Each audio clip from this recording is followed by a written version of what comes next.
Olá pessoal, tudo bem com vocês? Estamos aqui para mais um vídeo do nosso canal Resenha Teológica e hoje eu quero falar com vocês sobre esse livro aqui, ó, Credo Batismo, Sinal da Nova Aliança. Aí, um livro da editora do Dois Dedos de Teologia, primeiro livro dessa editora que eu leio e por sinal eu gostei muito.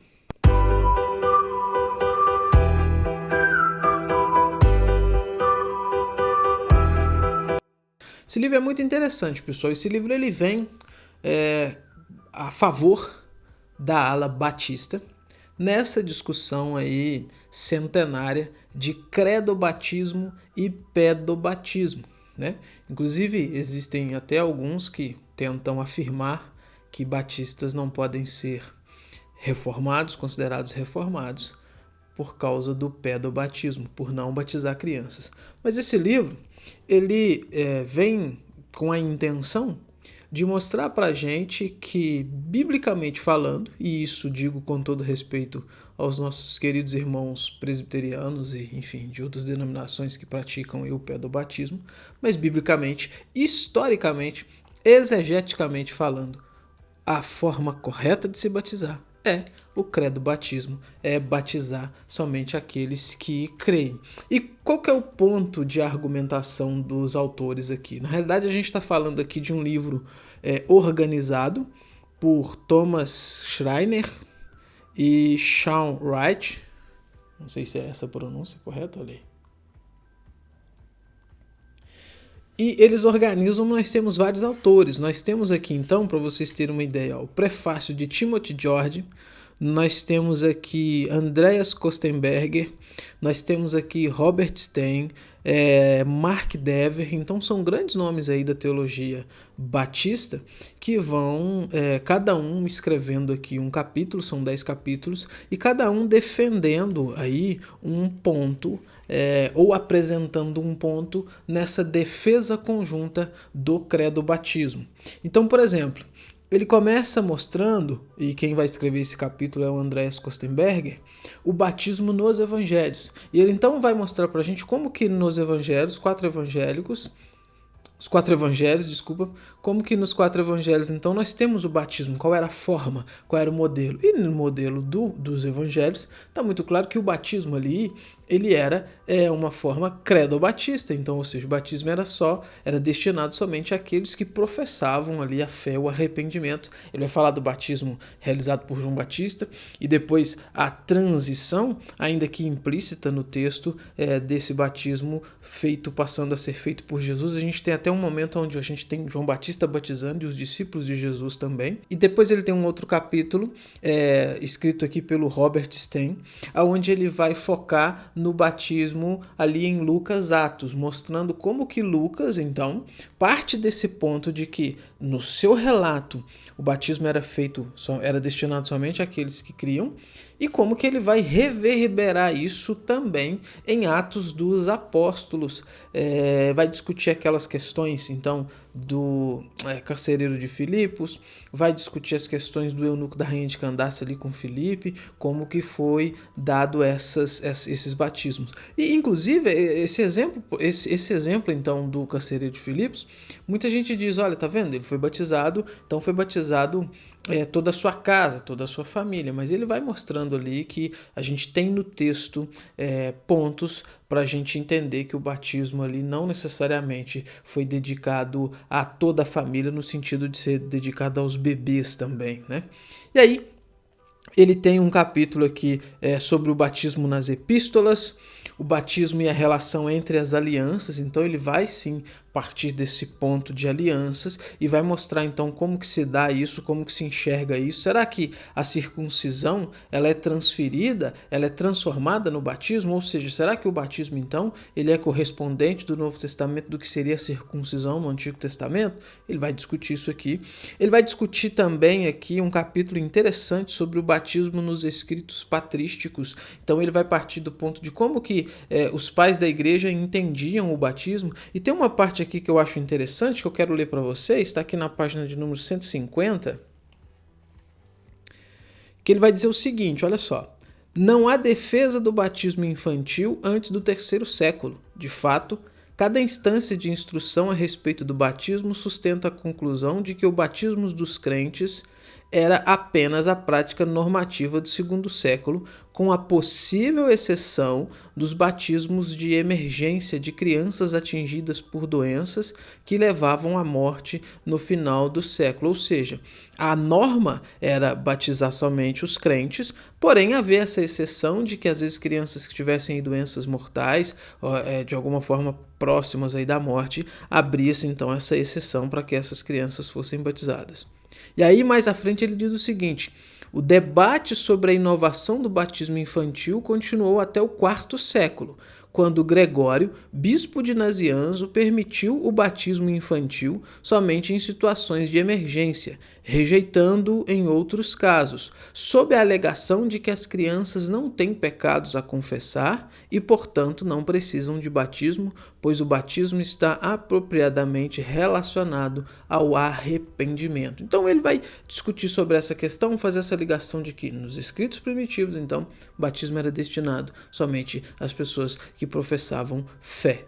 Ele tem também um capítulo destinado a analisar o batismo dos primeiros anabatistas, a doutrina dos primeiros anabatistas. Então ele vai analisar o que eles defendiam, como era a forma de defesa que eles faziam desse batismo. Ele tem um capítulo também onde ele vai discutir aqui sobre o batismo e a lógica dos pedobatistas reformados, fazendo, claro, uma distinção entre o pedobatismo católico, né, oriundo aí do catolicismo, e o pedobatismo oriundo aí da teologia reformada. E nesse pedobatismo oriundo da teologia reformada, ele vai discutir o pensamento de 3 autores, Calvino, John Murray e Pierre Marcel. Então ele vai discutir o que esses homens, vai apresentar o que esses homens pensavam, o que cada um deles, a forma que cada um deles usava para defender isso, e sim, vai derrubar esses argumentos, obviamente, né? Vai mostrar a inconsistência desses argumentos para defender o seu ponto, o ponto credo batista.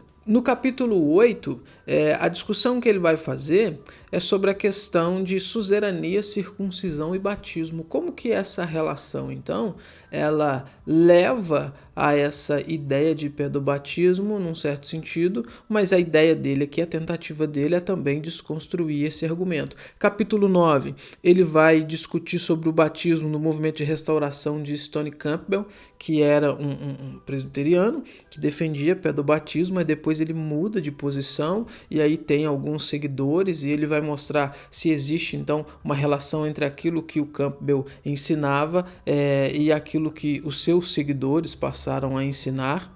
E é uma discussão histórica nesse ponto aqui muito interessante. Eu gostei muito da abrangência com a qual o autor vai tratar desse tema aqui. Bem legal, bem completo, né? E o último capítulo, capítulo número 10, é escrito aí pelo Mark Dever. O Mark Dever vai discutir aqui umas coisas interessantes, que é o batismo na igreja local. Então ele vai discutir, por exemplo, quando que uma pessoa deve ser batizada? No Novo Testamento a gente tem ali o eunuco da rainha de Candace, assim que ele crê, ele é batizado. Eis aí a água, o que me impede de ser batizado? Então, será que hoje a gente pode aplicar essa forma na igreja local? Então a pessoa creu, a gente já batiza? Ou será que é prudente e é correto a gente ter esse período aí de discipulado, de ensinamento e tal das pessoas? Ele vai discutir também qual é a idade, então, adolescente, 5 anos, 6 anos, 12 anos, 18 anos, como se deve fazer isso? Ele vai discutir coisas, por exemplo, o batismo ele deve ser feito no começo do culto, no meio do culto, no final do culto. Qual é o momento do culto que o batismo deve ser feito? Então, ele vai dando umas questões aqui bem práticas. Forma de batismo ele não entra, ele só menciona porque, se tratando de batistas, é óbvio que o batismo é imersão. Se bem que, se tratando de Bíblia, é óbvio que o batismo é imersão. Então, a questão assim é bem discutida, é bem trabalhada, vale a pena, é um livro que vale muito a pena. É um livro assim bem completo, a gente está falando aí de 320 páginas, bem trabalhadas. E sobre a editora, eu gostei, eu só não gostei da capa, que é uma capinha bem molenga, então olha só, a capa nunca fica fechada, olha só. E não é falta de cuidado não, gente. Então uma coisa que eu tenho com os meus livros é cuidado. É porque o modelo da capa é uma capa que ele não obedece, tá vendo? E também a questão das letras. Olha só como é que as letras... O espaçamento é horrível. Então, pessoal aí da editora Dois Dedos de Teologia, fica aí uma dica, né? Melhorar um pouco esse espaçamento aí, porque tem momentos que eu tive que, né, chegar bem aqui para conseguir ler, mas o livro é bom. O assunto é excelente. É um livro que, tirando essas partes aqui de forma, né, achei muito bom para o nosso contexto brasileiro. Ainda não conhecia nenhuma literatura que tratasse do assunto de forma tão abrangente, tão completa assim, tá bom? Essa é a nossa dica de hoje. O livro, gente, tem muita coisa, muitas outras coisas discutidas, muitos outros temas, muitos argumentos interessantes que os autores, né, são vários, vão colocar aqui sobre essas questões. Então, assim, vale a pena. Entra lá no site, peça o livro, compre o livro, leia. Se você é batista, assim como eu, e quer ter uma base maior bíblica e histórica sobre o porquê, né, da sua igreja, da sua denominação usar essa forma de batismo, é um livro que vai te ajudar. Se você é de alguma denominação pedobatista, presbiteriana, enfim, qualquer outra, é um livro interessante também para você ter ciência dos argumentos do outro lado, né? E é claro, não para fazer disso motivo de guerra, né? Motivo de nós contra eles e tal. Claro que não. É um assunto interessante, um assunto centenário.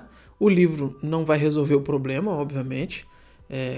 Quem é pedobatista ao ler o livro, imagino eu que não vai, então beleza, agora eu sou credo batista, mas pelo menos faz pensar.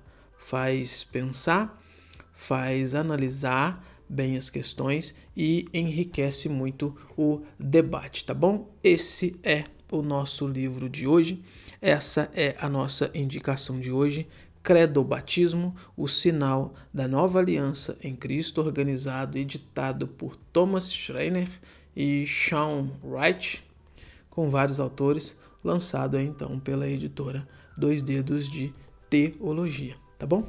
Tchau, até os próximos vídeos deste canal.